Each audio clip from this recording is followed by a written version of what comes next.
Hi guys, I'm Pablo Cabezali from Dining with Pablo. The only thing stable in my life is hunger, and today I bring you a new visit. I'm in Las Vegas, in Nevada, United States, and this is a very cool place. There's a lot of emblematic hotels with lots of famous monuments. This city is very changing. At night, it has a lot of life, and during the day, it's much more quiet. Today, we're visiting a restaurant where it's very difficult to book a table.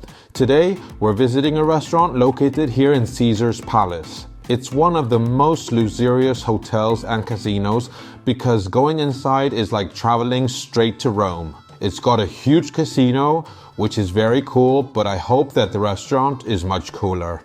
The restaurant is outside in this giant place where we have lots of fountains. Today, we're visiting Hell's Kitchen, which is the restaurant of the famous British chef Gordon Ramsay. He's famous for television programs such as Hell's Kitchen or Kitchen Nightmares. I've never been to a Gordon Ramsay restaurant, even though he has several ones around the world. In countries such as the States, England, Poland, Germany, there's lots. This one in particular is very famous and it's very difficult to book a table. I came yesterday to see it and it's very cool because the building is huge and the initials outside light up at night. I went inside and I saw a couple of things that I didn't like. So before going inside and ordering, I want to tell you about some of these things. We went inside to see it, and in the kitchen I saw things that aren't admissible in a restaurant, and even more so if it's Gordon Ramsay's restaurant. They don't have a proper coal or wood grill, it's gas. When they cook the meat and the grease drips, a massive flame comes out. A little bit of fire is okay, but when the kitchen isn't clean, this is what happens. The flavor of hydrocarbons that this generates isn't the most appropriate thing. Something else I saw and didn't like is the fact that they mark the meat, so when they receive an order, they just give it a touch of heat. Where's the excellence of ordering meat and preparing it at the exact moment? I understand that they take them out, the meat, so it isn't cold when cooked, but pre-cooking it? Forgetting that, I believe that you can't judge something without trying it. So let's go inside Gordon Ramsay's restaurant here in Vegas to see how much it costs and if it's worth it. I'm starving. Let's go. Well guys, here we are inside Hell's Kitchen, Gordon Ramsay's restaurant in Las Vegas. This restaurant is huge. The dining area is very big. But let's go step by step and start by talking about the entrance. There's an area full of merchandise and souvenirs of Gordon Ramsay and a wall full of photos of all of the winners of all of the seasons of Hell's Kitchen. And then there is a counter where you will find the hostesses that will take you to your table. There's a lot of people. You will notice the noise throughout the video. The dining area is very big. There's a lot of tables, a lot of details with flames and fire, which goes in tune with the theme of Hell's Kitchen. There's also a lot of references to Gordon Ramsay, as well as a large open kitchen full of staff, and there's also a lot of waiters in the dining area. I need to start eating soon because I'm very hungry, and if I'm honest, I haven't had breakfast. So let's go with the menu. Here we have the menu that is somewhat limited in options, and they also have a closed menu. Let's start with the part which doesn't have a name, that has oysters and a shrimp cocktail.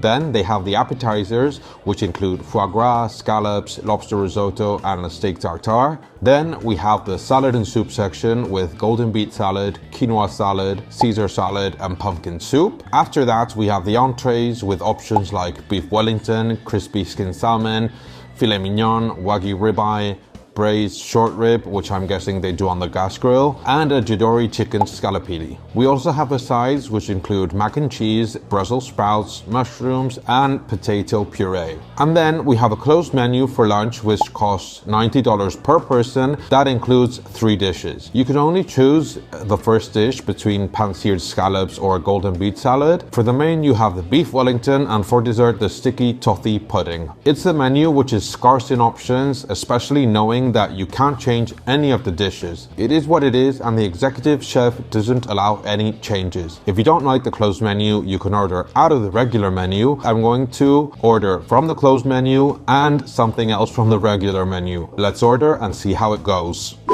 Let's start with the meal. Let's move away this plate and start with the first course. This one is from the closed menu, and here we have the scallops. These scallops are made with a base of celery puree and apple. Apparently, they marinate the apple And in the center, we have some sprouts and there's also some bacon. Will it be good? Let's try it. Let's start with the first scallop. The mix of the celery and the scallop is very good. The scallop isn't as tender as the ones you can find in the sushi place, but it's good. I like the flavor and you can tell that it's a good product and the mix is harmonious. It has a demi-glace which is quite intense and I think that the dish is scarce, but the presentation is not bad. The scallops are good and let's mix all of the elements to see if it improves or worsens. Wow. Adding the bacon is like making a Spanish mar y montaña, and I'm really liking the dish. With a touch of celery, it's very, very good. Let's try it with the apple and the sprouts. I don't like that Gordon Ramsay doesn't offer bread to finish up the sauce on the dish, so with great sadness, let's move on to the next dish. Here we have a new dish from the regular menu which costs $30 approximately, but I can't really remember, so I'll add a photo of the bill with the exact price. What do we have here? Well, I've chosen the lobster risotto. This risotto is truffled and it comes with a bit of crispy onion and parsley. It also includes the lobster's tail and they cook it with butter. Let's try it to see how it is, and of course I'll tell you my opinion. It's got lots of truffle and a very balanced flavor. It doesn't stand out and it doesn't feel artificial. Apart from the parsley, there's also chives. The overall bite feels a bit acidic and the parsley is fried. And I really want to try the lobster's tail. This is very, very good. Let's mix the lobster with the risotto. But I only have good words about the lobster. If you eat it on its own, it's wonderful in texture and flavor. You can notice at some point the butter. This dish is very good. I can't describe it as perfect because there are some parts which are acidic and I don't think it's done on purpose. I think they need to perfect that, but the dish has my approval. Instead of bread, I'm using my fork to finish this. Let's try the next one. Here we have a new dish at the table and this one is the one that makes the closed menu worth its price. The closed menu is $90 for the starter, the main dish and the dessert, and if we order this on its own, it costs $70. In short, for $20 more, you can have a starter and a dessert. So here we have the beef Wellington. It's not the typical sirloin. In this case, they use a smaller steak. This has a crispy layer which indicates it's been in the oven. It has the meat, a bit of prosciutto, and a paste made with mushrooms. And as a side, we have a potato puree, a red wine demi-glace, and some vegetables. On the side, I ordered the mac and cheese, which cost $15, so let's try it and figure out if I made the right choice. I like the fact that they changed the cutlery. The knife is not the most appropriate one for this meat, but oh well, if they gave it to me, I will use it. The meat looks good. The meat is not bad, it has a good taste. But the whole thing is different from what I think is a beef Wellington. In the end, in a beef Wellington, you have a crispy outside layer, which I can't find here, and the texture is very similar to the one in the mushroom paste inside. This could be because they have everything prepared. They make a lot of them, considering a lot of people order this, and then they just heat it up. But you can see a lot of them displayed in the kitchen, and in the end it's no longer served fresh out of the oven. I understand them wanting to be efficient, but sometimes wanting to be quick diminishes the quality of the dish. And what I don't agree with is with what I saw yesterday of the meat being pre-cooked, and today I find the same situation. That's something that's not expected in a restaurant like this. So between that and that there's no proper grill, I mean, we're talking about Gordon Ramsay, a chef who is well known, who had 17 Michelin stars and now 7. I think everything should be more taken care of. Oh well, let's continue eating and I'll tell you about my opinions. Let's try the potato puree. The texture is almost grainy, it's quite dense. Overall, the flavor is good. Of course, there's room for the vegetables, which don't hurt. Eating healthy is cool. Here we have the red wine demi-glace.